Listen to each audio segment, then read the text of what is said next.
今日宫宴，哀家忽然心血来潮，命人在御花园藏了一只玉兰花簪，你们姐妹二人去寻，谁先寻得花簪，便立为太子正妃。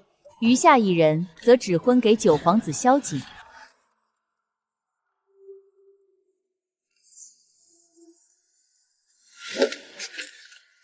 谁准你带他的？这是孤专门为阿西做的。殿下，这簪子是臣女寻来的。那是阿西路痴走错了方向。你这种心机深沉的毒妇，凭什么占他的姻缘？既然你这么想要太子妃的位置，孤成全你。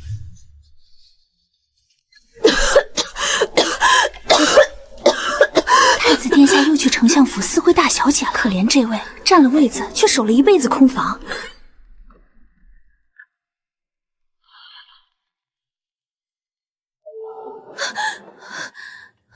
前世，萧玉早把簪子藏在东侧牡丹丛的消息告诉了姐姐，可她天生路痴，在岔路口走错去了西边，才让我捡了这祸根。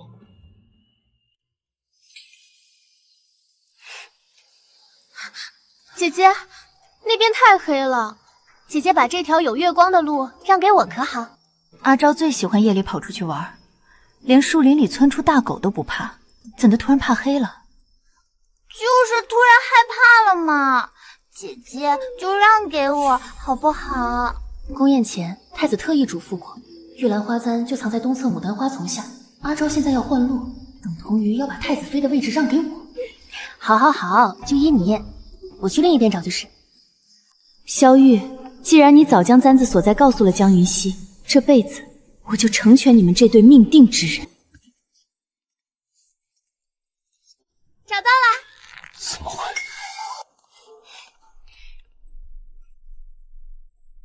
既如此，太子妃之位便定给阿西了。阿昭，哀家将你指婚给九皇子萧景。九皇子品貌端方，一表人才，于你而言亦是难得的良配。你们姐妹二人各得良缘，往后切莫心生隔阂，要好好相待才是。臣女不敢。都起来吧。真好，这一世各归各位，我再也不欠他们。我爹是当朝丞相，曾随天子平定天下，立下从龙之功。陛下曾许诺，相府第一胎不论男女都要与皇家联姻。偏巧我娘第一次有孕，就生下了双胞胎。我和姐姐江云熙样貌有7分像，性子却南辕北辙。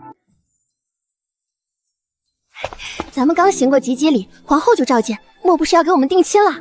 怎么这么小就恨嫁？才不是呢！听说宫里适婚的皇子只剩太子哥哥和那个闷葫芦九皇子了。姐姐喜欢哪个？婚姻大事当从父母之命，媒妁之言。你我姐妹特殊，还要加上一个皇家旨意，哪由得我们喜不喜欢？我也觉得有理。普通贵女能嫁入皇家已是荣宠，哪能由我们挑三拣四？方才寻簪时，我见阿昭你要与我换路，以为你心悦太子，想做太子妃呢。到底是姐姐小人之心了。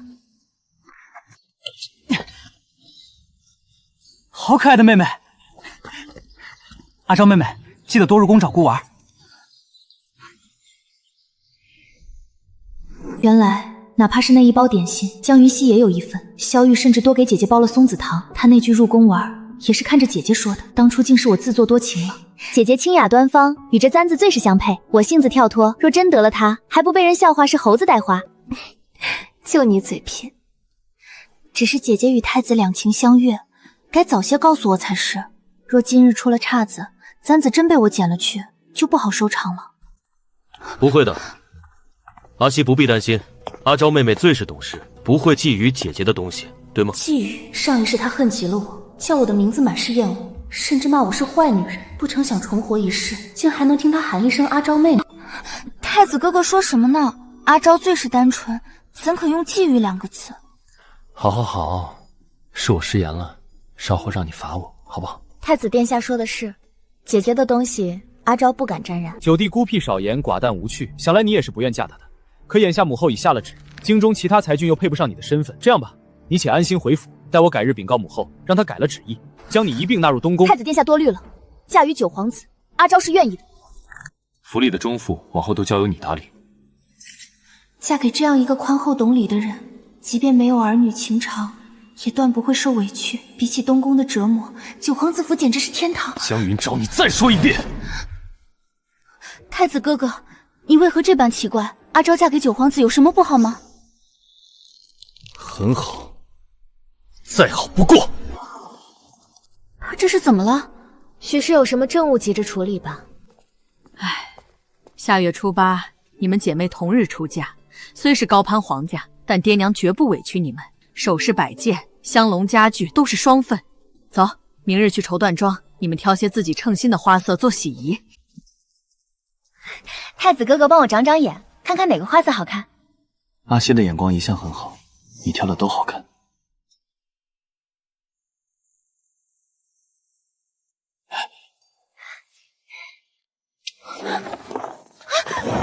口口声声说愿嫁萧景，为何还找机会来见我？太子殿下自重，我只是来挑喜服料子的。挑料子？为何偏偏选我在的时候来？江云昭，收起你那欲擒故纵的小心思。上一世太子殿下折磨我半生，该不会以为我还会对你心存喜欢吧？你果然也回来了。你不喜欢我还能喜欢谁？从小到大你整日缠着我，与萧景都没说过几句话，你就要嫁给他？太子哥哥，阿昭，你们在里面吗？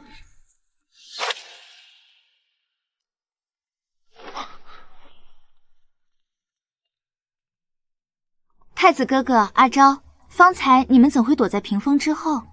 我四下寻了一圈，还以为这里无人呢。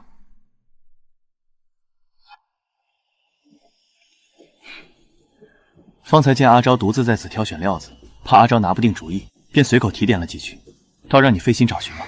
太子哥哥想得周到。太子哥哥，这匹月白色的是否更衬阿昭？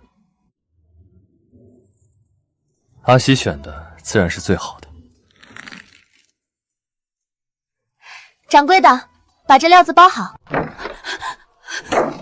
萧玉果然也是重生回来的，他比前世更加偏执疯狂。今日在屏风后的眼神，分明是想要将我生吞活剥，闭门闭户，只要不与他见面，便能相安无事。可萧逸这种人……二小姐，太子殿下差人送了几盒上好的安神香过来，说是小姐今日在绸缎庄受了惊，特意送来压惊的。他的手竟然已经伸进丞相府的内宅了，逃避根本解决不了问题。小姐，您快看，刚才春桃去后厨取点心，撞见府里的婆子私下嚼舌根，说小姐故意引诱太子殿下。他们还说小姐外表纯良，实则一心攀附东宫，想要抢走大小姐的恩宠。这玉兰纹样是萧玉贴身之物，萧玉，你果然还是动了手脚，想用这点流言就离间我和姐姐，伺机扰乱丞相府，你太小看我了。慌什么？旁人爱说闲话，便不必理会口舌。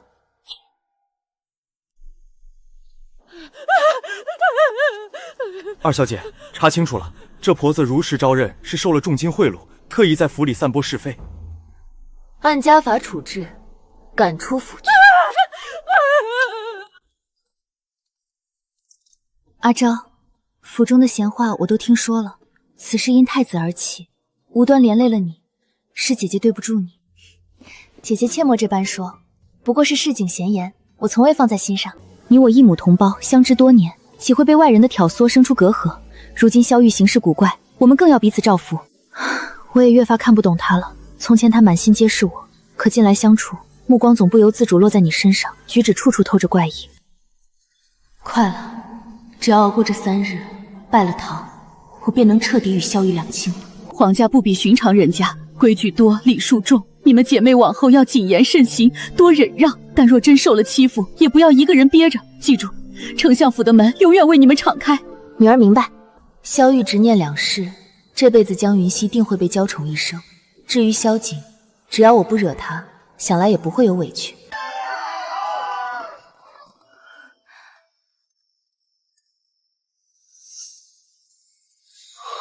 九皇子，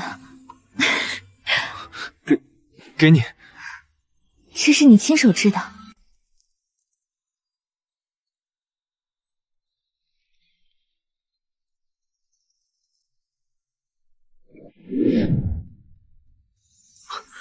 饿不饿？刚吃过。冷不冷？现在是6月。那今天想吃什么？你就不能换句新鲜的？那你想喝什么汤？院里的桂花真好看。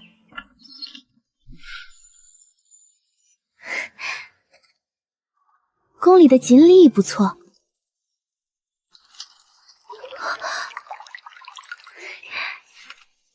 前世在东宫，萧玉的暴虐让我对这件事怕到了骨子里。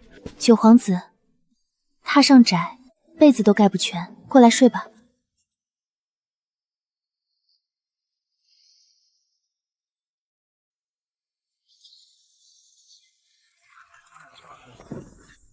姐姐与太子殿下婚后过得可好？看似风光无聊，实则形同虚设罢了。怎么会？大婚那日，他全程心不在焉。到了洞房之时，他竟临阵退缩，说怕我年纪小伤了我。可你我都17了，阿昭，你说萧玉他是不是不喜欢我了？前世萧逸对我何其暴虐，只把我当成姐姐的替代。这一世娶到了心上人，他竟成了克制手里的圣人，这绝不可能。也许殿下是真的心疼姐姐呢，别多想了。阿西、阿昭，就知道你们在这儿。御膳房新做的点心，我瞧着新鲜，便带给你们尝尝。桂花酥、莲子糕、盐制金桔，全是我最爱吃的口味。姐姐从来不碰金桔。多谢殿下好意，我肚子有些没胃口，还是你和姐姐吃吧。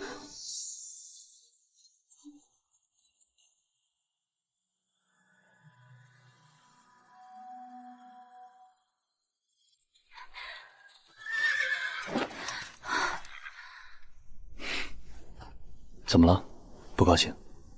我想骑马，你教我好不好？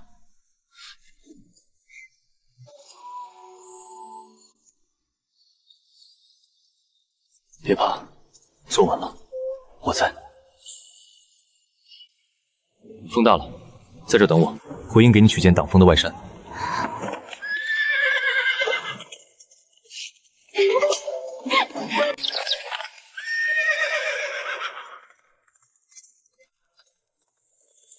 萧玉，他怎么会追得比萧景还快？这种失态，姐姐和萧景一定都看在眼里。阿昭，别怕，手给我，快伸手！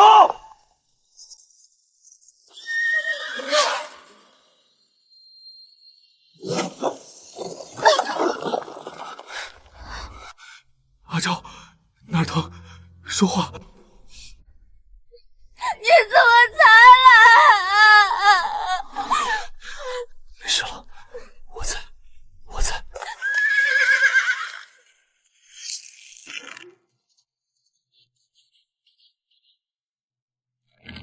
你们聊。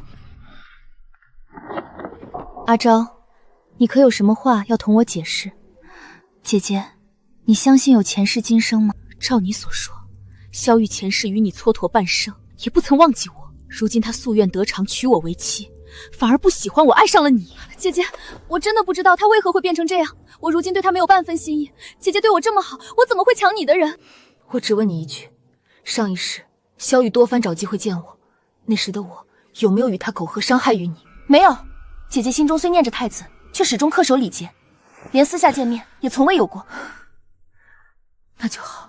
姐姐，那你今后打算怎么办？木已成舟，又能如何？他是太子，我是太子妃，这辈子注定要拴在一起了。阿昭，你能忍着委屈过一辈子，姐姐又如何不能？难道这辈子就这样了吗？我们姐妹终究要有一个人困在牢笼里，遗憾终生吗？我不甘心。禀皇子妃，朝中急报，江南突发凶险瘟疫，陛下依准太子奏请，命殿下即刻前往赈灾。又是这样，前世萧玉嫉妒萧景，便借公务之名不断将他推向险境，直到最后害他在战场尸骨无存。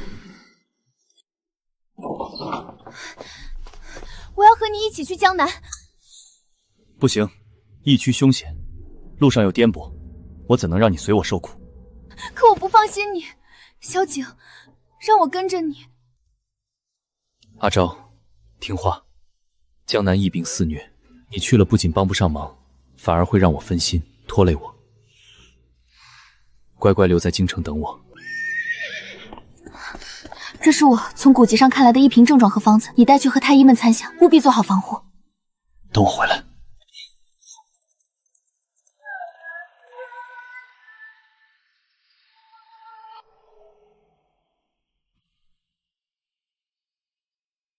小姐，你一定要平安回来。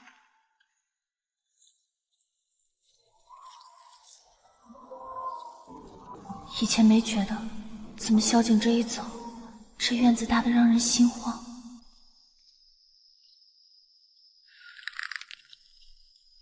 王妃，您可算回来了。方才宫中传旨，陛下命各王府清点私存药材，尽数调拨至太医院，送往江南疫区。调拨药材是，可东宫的人此刻就在前院清点库房，名为清点，实则动作粗鲁。萧景前脚刚走，萧玉后脚就带人来抄九皇子府的库房，调拨药材是假，趁机搜刮打压才是真。萧玉这是借圣旨之名故意发难。江南疫病横行，药材确实是救命根本，可我手中这批药是按前世记忆配好的特效防疫丸，若是现在被东宫查收，无异于断了萧景在江南的最后生机。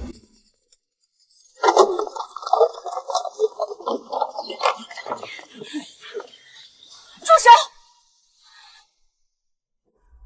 哟，九皇子妃回来的正是时候。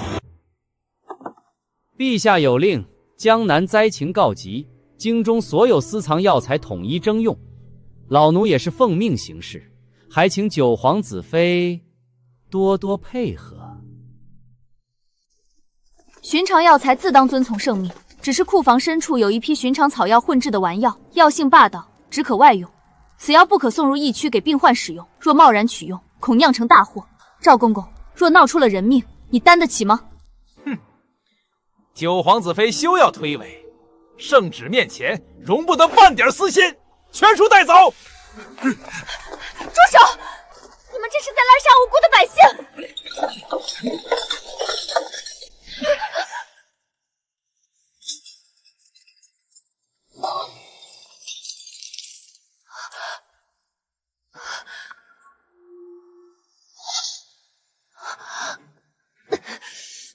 放肆！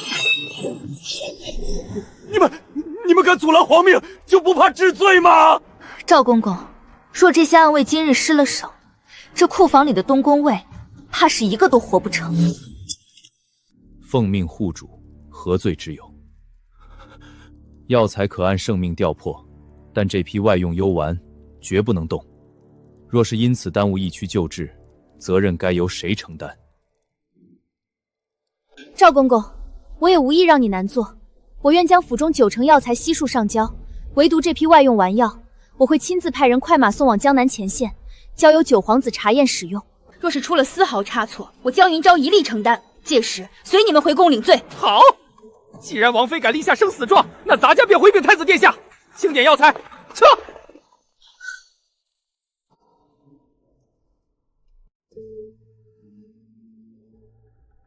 萧玉根本不在乎什么药材，他只是借圣旨之名试探虚实，更是向我示威。萧景远在千里之外，他想在京城拿捏我，简直易如反掌。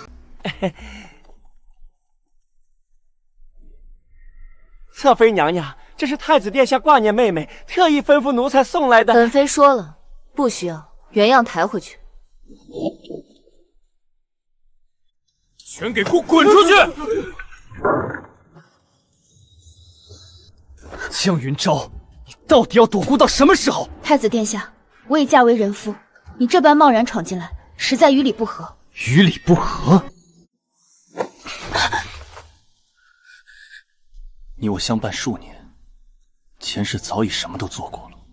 前世，你倒说说哪里不合？殿下慎言。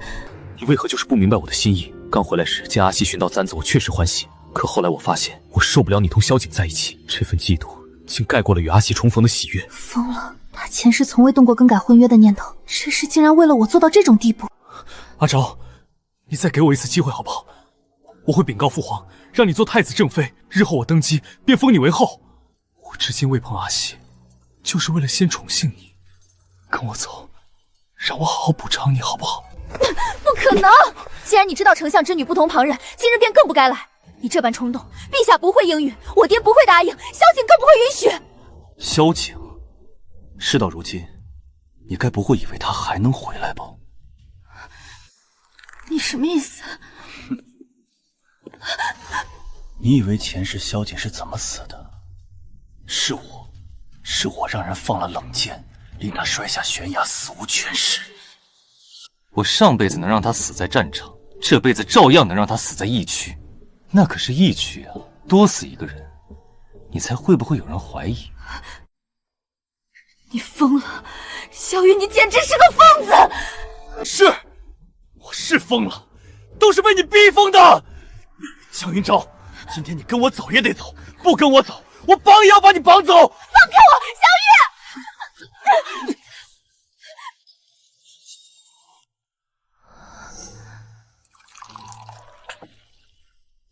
阿昭，你这是何苦？九皇子府上下已尽数被孤掌控，你便是饿死在这儿，也不会有人知道。若我死在东宫，我爹定不会善罢甘休。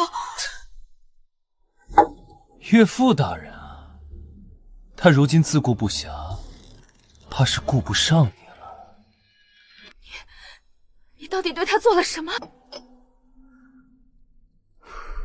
丞相大人近来可是忙碌得很，与北京将领往来频繁。孤在那些往来书信里瞧见了些有意思的东西，信中写的尽是效忠启事之类的话。父皇如今正为了这些信大发雷霆。阿昭，你说岳父大人现在急是不急？你这是血口喷人！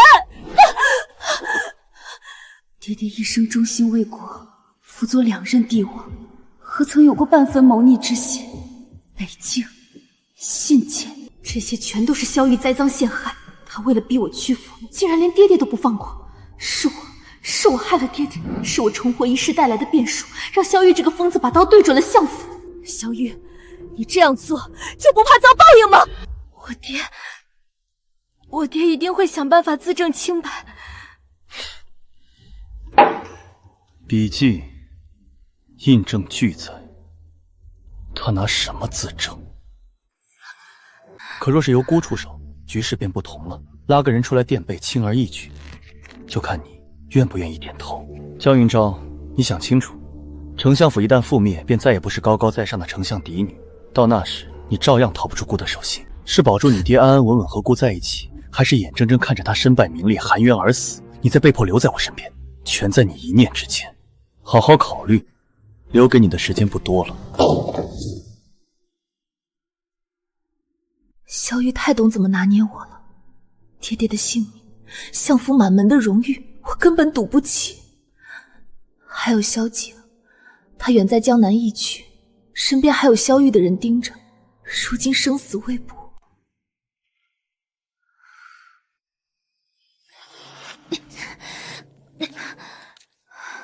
不管是寻找机会逃离，还是等待萧景回来的转机，我总要有力气才行。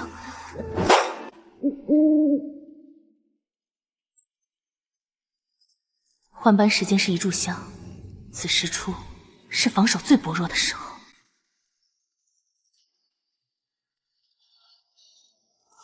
站住！站住！要离人！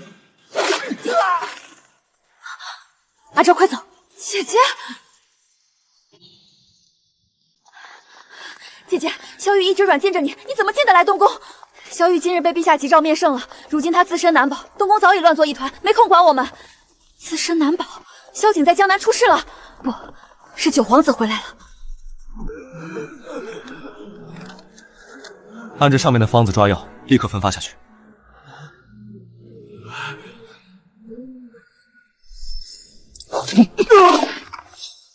带下去，严加审讯。殿下，真凶已招认，正是受太子指使，伪造丞相通敌证据。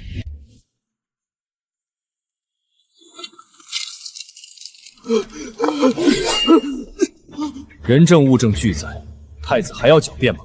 不，这不可能！快走，不要停留！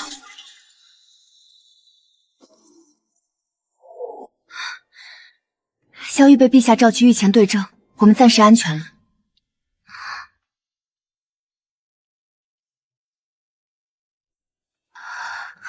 也不知他如今怎么样了。放宽心，他早已安排妥当。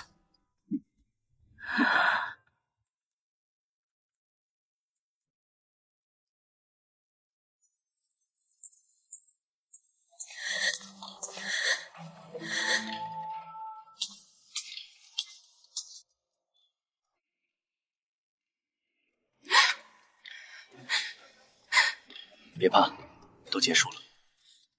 御前对峙，人证物证俱全，太子适得已成定局。父皇已下旨废去他储君之位，永久幽禁。往后再也没有人能伤害你了。我心里的石头总算落地了。姐姐，现在宫中局势大乱，正是机会，你也赶紧跑吧，别再困在这里了。皇家赐婚岂是说跑就能跑的？只要我活着一日，便始终是太子妃。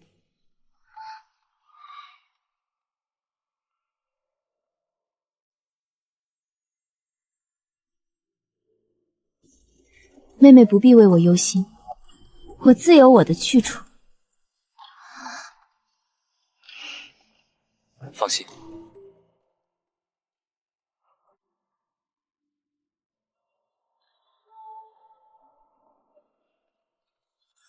我懂了，姐姐万事小心。你且安心去过你的日子。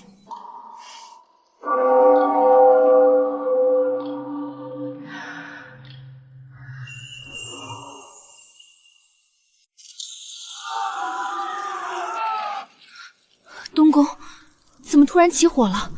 太子殿下与宫中众人尽数救出，无人伤亡。火势浩大，皇城皆知。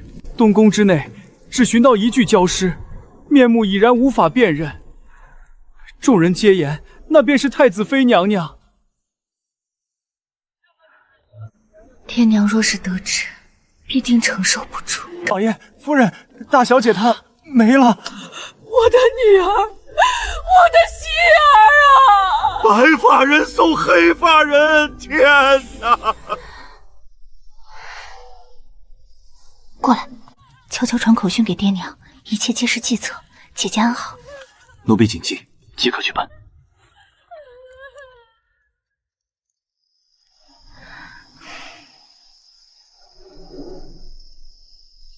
启禀陛下，如今朝堂安定，儿臣恳请前往边疆驻守，愿永镇一方，守护疆土。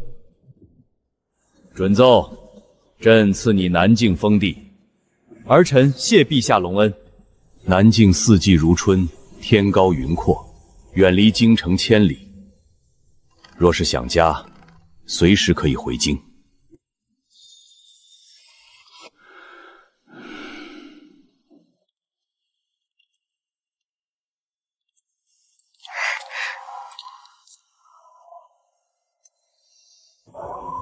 这一去，便不再回京。南境四季如春，往后再无纷争啦。有你在，何处都是归处。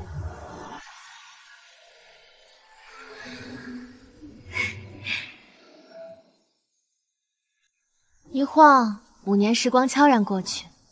哈哈，我的小孙儿，你看这孩子眉眼像极了景儿，性子倒是随了阿昭，活泼灵动。也不知你姐姐如今过得如何。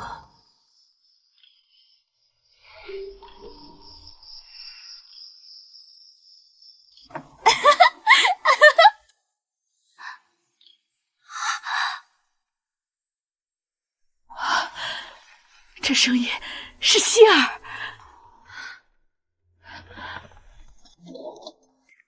爹娘，妹妹，我回来了。姐姐，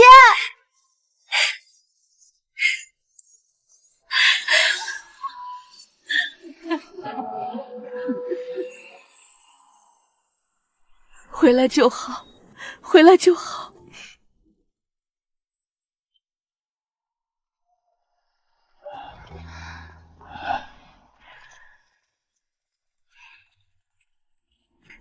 这是我的夫君，还有我们的孩子。晚辈见过岳父、岳母。好孩子，快过来让我瞧瞧。爷爷奶奶好。当年是他闯东宫救我，如今他已是边境副将。有勇有谋，难得有心人。姐姐如今终于得偿所愿。小苍凉。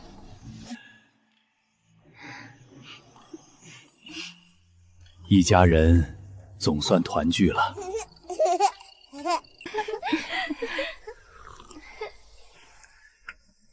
说起如今京城的光景，如今萧玉一直被软禁在府邸之中，朝中早已另立储君，他再无机会。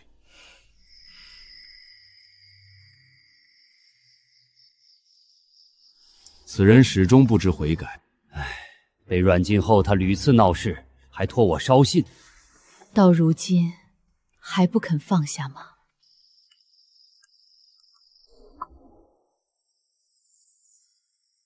我当着他的面把那封信烧了，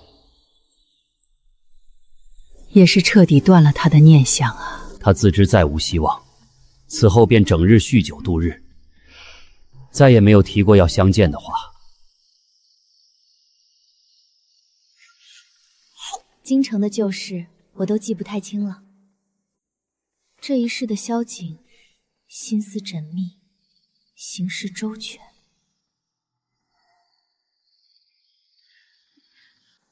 我曾经问过你这件事，你前世明明身手谋略都不差，为何会战死？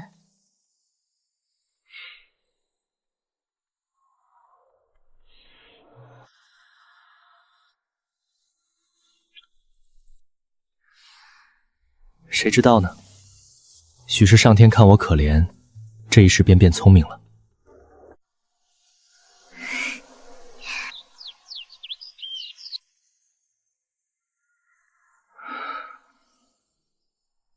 我总觉得事情没这么简单。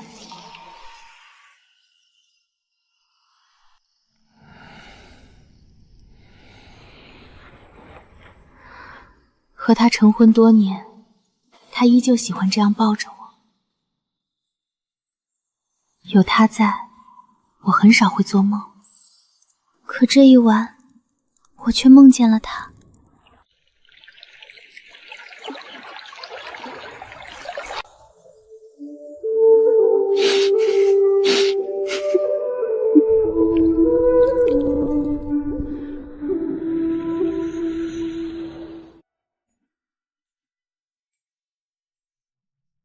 你怎么一个人躲在这里难过呀？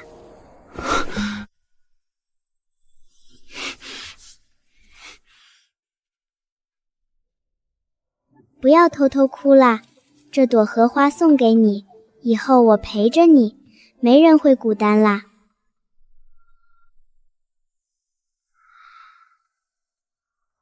我走啦，下次再来看你。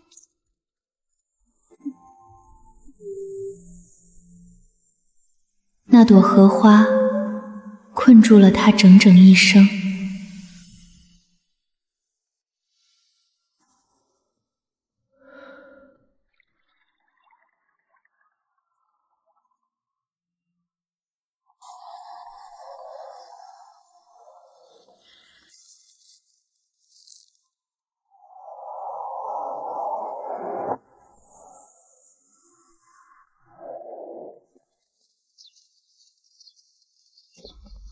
太子哥哥，太子哥哥！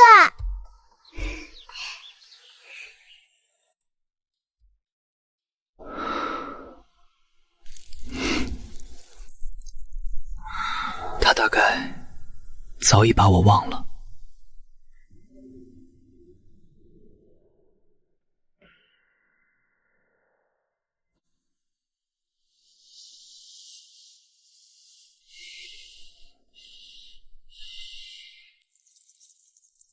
将丞相长女江云溪指婚给九皇子。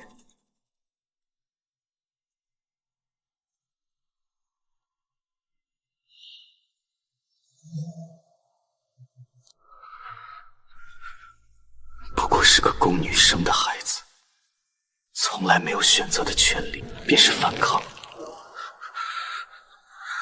有什么用？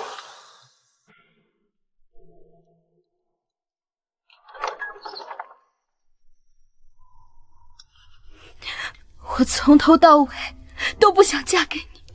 我看得出来，你心里没有我。我对你毫无情意，你为何不生气，不怪罪我？我从来不想牵强一个不爱我的人，你不爱我，对我来说反而是解脱。九皇子接旨，朝廷诏令即刻下达。劳烦公公宣旨，我遵旨便是。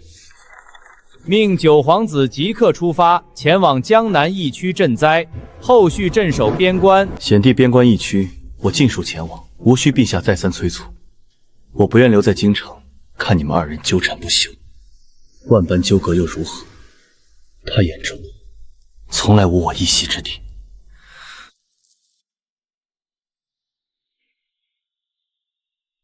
我以为离开京城就能彻底忘了他。殿下远离京华，本就该放下过往旧事。天上一朵云，路边一株野花，我都会想起他。殿下执念太深，终究是困了自己。我亲手雕的荷花簪，一直揣在怀里。这只簪子，我这辈子都没资格送出去。殿下，你伤口大出血，伤势撑不住了。无妨，这点皮肉伤，不碍事。天很蓝，云很白，和京城那日一模一样。我生来庶子，一辈子被人轻贱践踏，婚事不由己，心爱之人我半分资格都没有。殿下切我胡说，你还有生路，还有来日。这般苟活毫无意思，倒不如一死了之。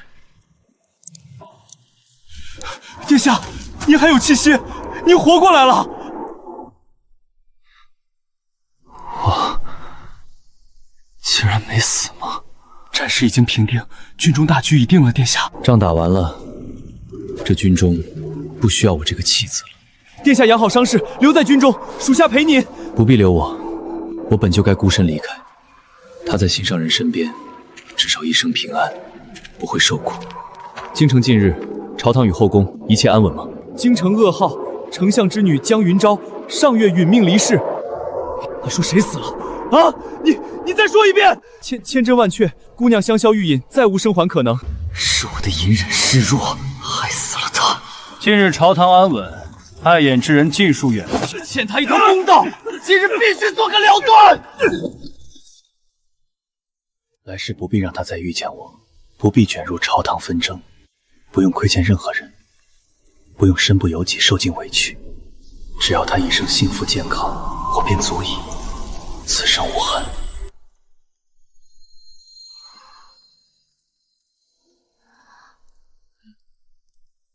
原来是梦，一场撕心裂肺的噩梦。梦里他生死皆边，句句住院，太疼了。你怎么醒了？身子不舒服吗？你怎么哭了？哭得这么厉害？我做了一场特别可怕的噩梦。是噩梦吓到你了，对不对？梦里你丢下我独自赴死离开了。别怕，我活着，这一世我永远不会离开你。你真的太傻了。阿昭，为何突然这般说我？你一生受尽苦楚，从来都不为自己着想。你都知晓梦里的事了？我全都知道，知道你舍命换我一世安稳。只要你安好。可你不知道，老天早就定好了宿命。老天定下了什么宿命？江云昭这一生，唯有和你萧景在一起，才算真幸福。阿昭，你所言句句当真。原来那场赐婚，你本就心甘情愿。何其有幸，余生有你双向奔赴。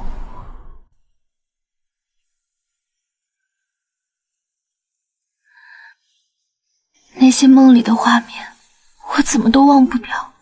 抱着我发呆这么久，究竟在想些什么？我只是在回想我们走过的从前。萧景，整整2世的长路，你实在过得太苦了。我本打算把这些过往永远瞒下去。只是不想你也跟着被旧日伤痛牵绊。怎么总是无端心神涣散？这午后竟莫名觉得发冷。他最近睡得总是不踏实，许是连日操劳公务，累坏了身子。无妨，片刻便能缓过来。你怎么突然变成这样了？你的身子根本不是累坏了这么简单。无妨，只是昨夜睡得太晚罢了。你眼底的疲惫根本瞒不住我，我一定要查清你身体变差的真正缘由。巫医长老，求您随我一趟，为王爷诊查身体。王妃不必多礼，老夫随你前去即可。劳烦您仔细查看，他近日畏寒失神，面色惨白。王妃，王爷并非风寒缠身，也非操劳积劳。那他究竟是哪里出了问题？王爷魂体受损重伤，体内生机正在飞速流失。受损？怎么会这样？逆天改命本就是触犯天道的大忌，他以自身残魂为祭，换你一世重生归来。天道反噬无解，魂光散尽，便是他命中之时。原来我的重生是赌上了他的性命。武夷长老，这凡事可有化解之法？寻常医术秘术，尽数无用。难道当真一点办法都没有吗？天地万物有因必有果，此事尚有一线生机。当年旧因果未了结，找到荆姐，便可暂缓魂体反噬。荆姐在京城，是萧玉，所有苦难源头从来都是他一人。我早便料到，天道反噬终会到来。陪你安稳5年岁月，我早已心满意足。京城凶险暗藏，回去便是自投罗网，别为我冒险。我绝不答应你独自赴死。2世皆是你护我，这一世换我拼命护你。我即刻回京，斩断所有旧因果。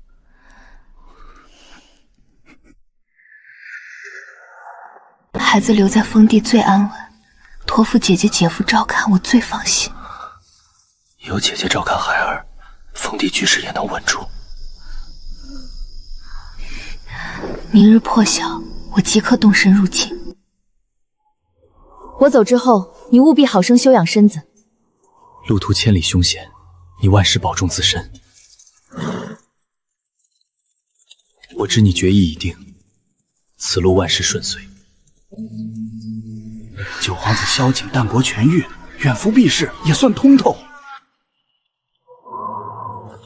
阔别5年，青怡，我终究回来了。昭儿，你怎会突然从青怡回京？萧景魂体遭天道反噬，我回京了结当年因果祸根。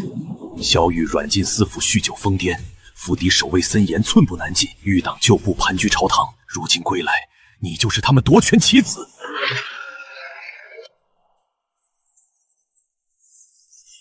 主子，院外有不明黑影突袭，不许恋战，速留信物撤离。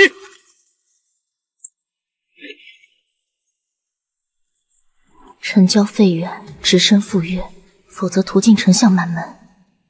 弃闹市，选荒原，这就是一场必死陷阱。王妃，此去十死无生，就是敌人布下的绝杀圈套。我心知肚明，这就是专门为我设下的陷阱。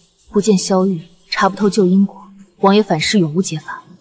你们切勿随行露面，城外隐蔽埋伏即可。属下遵命。3日之后，废园外围待命。这一局我必负于。5年幽禁，你终究还是愿意见我。你终究还是孤身来了。当年所有因果，今日全部说清。你终于回来了，我足足等了你5年。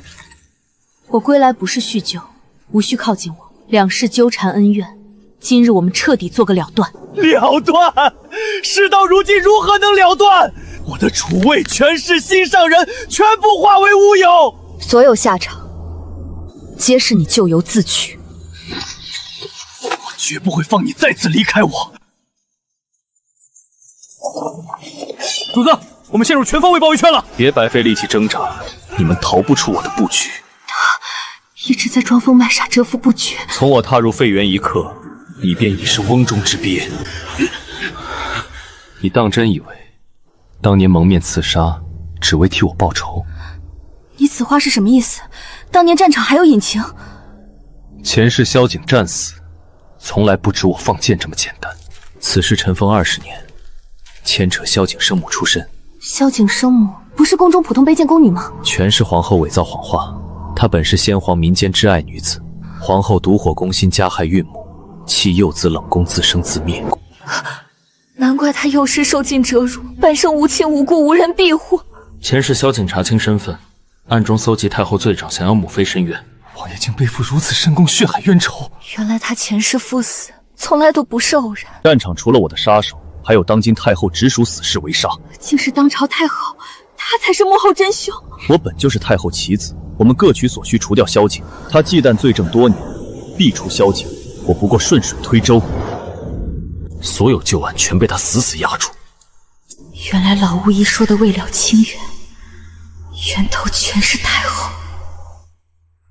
你刻意全盘告知我真相，到底想要要挟我做什么？交易很简单，你联手我扳倒当朝太后，助我重回储君之位，我交出全部罪证卷宗，事成就萧景性命，拒绝他便会彻底魂飞魄散。与虎谋皮，或是眼睁睁舍弃萧景，我该如何抉择？我给你时间斟酌，你没有第二条可选生路。主子，此人阴险狡诈，万万不可与之结盟。我若不答应，萧景便撑不过3日光阴。抉择只在你一念之间，不必耗损时间。外面是皇城禁军，当朝新太子带兵来了。皇叔蛰伏5年，勾结旧党谋逆，今日终于暴露马脚。已经带兵埋伏在此，坏我全盘筹划。你蛰伏复辟、伪装疯癫之事，我早已全部洞悉。不可能，你从头到尾都在算计我一人。自你软禁之日起，父皇便布下此局。今日大局已定，奉旨捉拿叛党，全部就地羁押。5年谋划，终究全部败落了。我苦心筹谋5年，凭什么尽数化为泡影？废除你的皇子身份，贬为庶民，流放边疆，永世不得回京。萧玉伏法，本太后依旧身居后宫，大权在掌。江夫人心中顾虑，本宫尽数知晓，无需刻意遮掩。20年前后宫旧案，九皇叔身份，本宫早已暗中查证。太后干政跋扈，我早想除之，唯独缺失关键人证物证。你我联手取证，一同扳倒后宫太后，互利共赢。我无退路可选，唯有联手，才能救下萧景。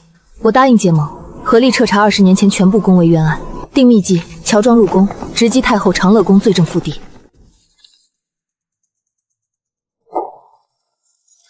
你从一开始就布下埋伏，等我入局。果然是你，九皇子命大逃生，你竟敢主动送上门。本宫早已知晓你们要盗取罪证，今日插翅难飞。谁敢伤他，我定绝不姑息。你魂体反噬重伤，为何执意赶回京城？我说过，此生不会再让你身陷险境。你在哪里，我便在哪里。重创残魂，看你如何抗衡！你的魂光在消散，萧景，快停下！再缠斗，你会彻底魂飞魄散。2人自寻死路，今日尽数葬身长乐宫。禁军入宫，直押全部逆党死士。你怎敢擅自带兵闯入本宫寝后？罪状却打入冷宫，终生幽禁，永世不得出宫。两世因果缠身，数年天道枷锁，尽数了结。没事了，所有纷争都彻底结束了，两世恩怨苦难全部烟消云散，往后无阴谋，无追杀，岁岁安稳。陛下圣旨，恢复萧景全部爵位荣光，往来清夷京城，不受桎梏。太后倒台，我全盘结束，终究一无所有。两世重生浮沉，从避险求生到为爱奔赴，历经苦楚，终得世间至纯爱意。过往皆为云烟，余生只剩安稳。还记得年少盛夏，成教荷塘吗？记得，失忆少年，也记得两世以命护我的你。往后余生，岁岁年年，我永久伴你。